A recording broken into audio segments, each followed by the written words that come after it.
Okay, this video is going to look a bit about how hard drive works and then apply that to an example exam question. So this is if you were to take your magnetic hard drive out of your computer and take the lid off, don't recommend doing that unless you've backed everything up and you don't want it anymore, basically, because once you take that lid off, you're opening up to all sorts of dust particles which you'll never get out, and if you do so much as touch that platter there, that silver disc, you've had it really. It's so microscopic. But if you were to take that out, you'd see this. You've got your platters there, you've got your read-write head, you've got this spins here, you've got your interface with your computer there, and this is basically the inside of a hard drive. Now, data is stored magnetically, and it's a very old technology. It's been around a very long time, since, well, the 50s really, basically.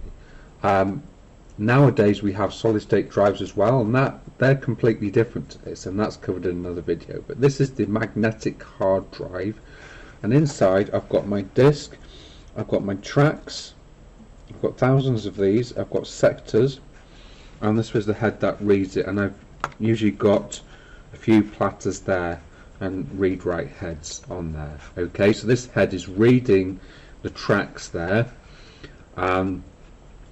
Data is stored magnetically to represent the ones and zeros. Magnetized regions represent either 1 or a 0, and usually if you think about polar north, polar south, that's picked up by the read-write head, the magnetization of the different sectors there, the regions on the disk. How they're magnetized is how it stores data. Here's an exam question, quite an interesting one. 4 marks for this.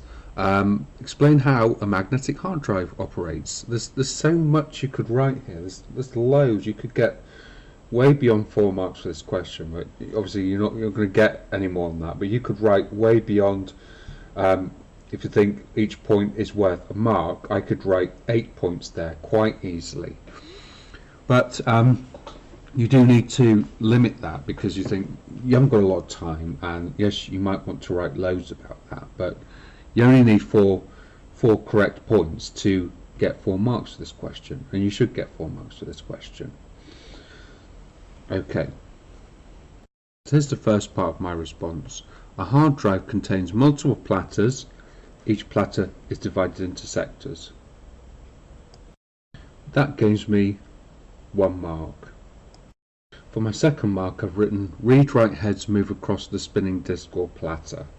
So my head is moving across the disk to be able to read it.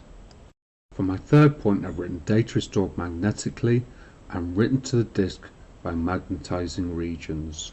The key word there, which I'll underline, is magnetically.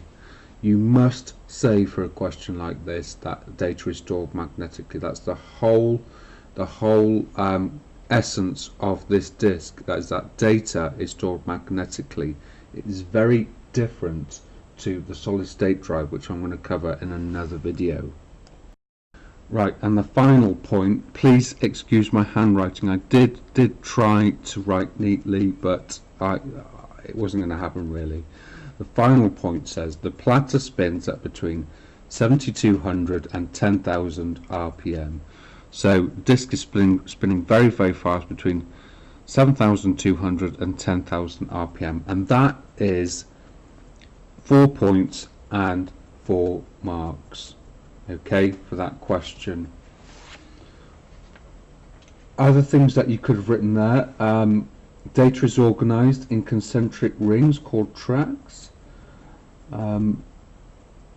There's a small circuit on board on the drive that controls the reading and writing of data. There are loads of points that you could write for that question. If you get something like that in the exam, that is a very nice question to have, because there's loads you can write about that.